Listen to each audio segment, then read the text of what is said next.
culture is like a lily pond. And what that means is just like a lily pond, on the surface you can see things, right? So you can see what? You can see things like you can see maybe the lilies, the flowers, etc. The dragonfly. Yeah.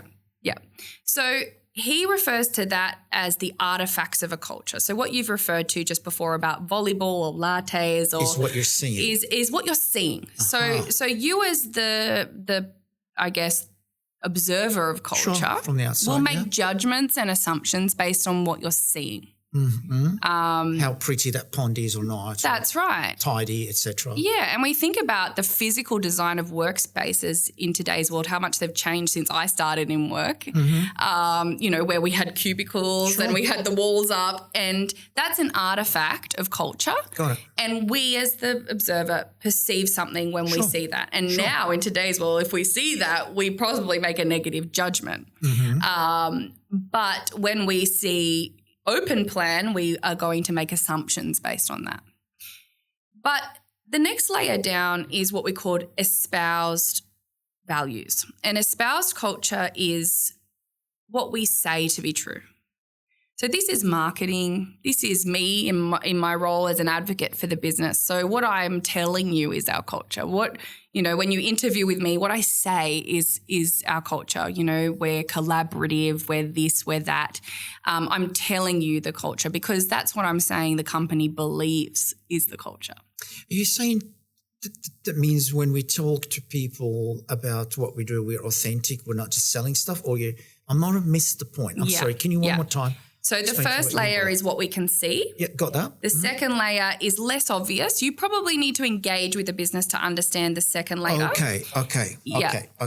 And that second layer is usually something like branding or the story we tell you about our business or the history of our business. So like I've already told you some history about our company and you now have assumptions about the way we think and what we feel, etc. Yep. The whole focus on training and all that. Yeah. I remembered it stuck in my head. That's right. So that's the espoused values. So I'm telling you that that's what we believe. Okay.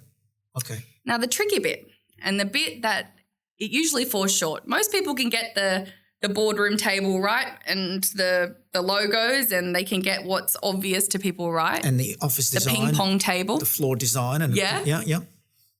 They get their story right. They've got their branded values on the wall or their signature behaviours on the wall and that's what they're telling you. Okay. Now, the trickiest part is what we call the underlying assumptions because that's really at the bottom of the pond. And most people and most leaders actually need to dig to get to those underlying assumptions.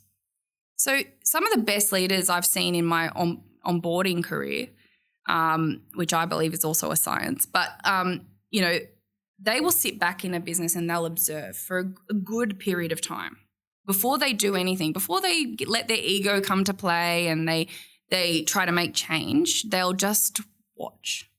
They'll sit and they'll watch. And when they watch, they can understand context. And when they understand context, they can get to the root of problems and they can solve those problems better. So much around what really is happening on the floor can be entirely different to what's espoused or what the ping pong table is telling you.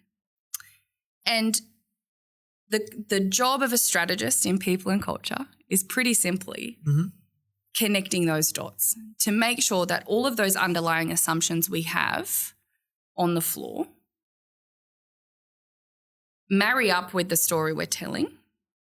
And the reason usually we have a story is because the leadership team of that business believes that those are the behaviours of the people that are going to help us achieve our broader goal.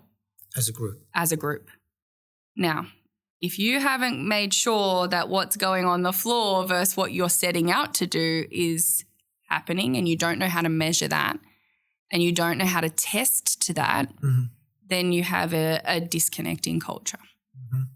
And Gallup's most recent report suggests that at a growing rate, that people are more and more disengaged with their workplaces.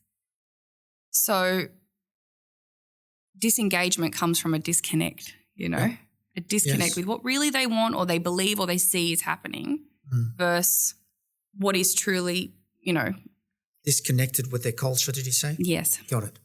Is there any evidence from what you know or any survey, anything about what industries are doing better in that department other than compared to other industries? Is it sort of winning and losers in terms of industries?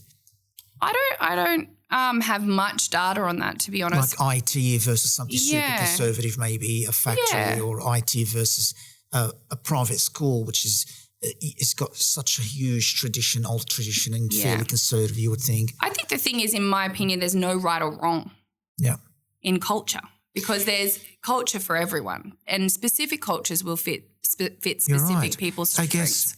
No, you're right. Absolutely. Thank you for the correction. I appreciate that. You're right. I guess maybe I should be saying what industries investing maybe more aware that this is such a strategic, which is the debate that's going to start soon. The fact that it is an important strategy, is there any evidence who's started to see it like that more and investing into that direction?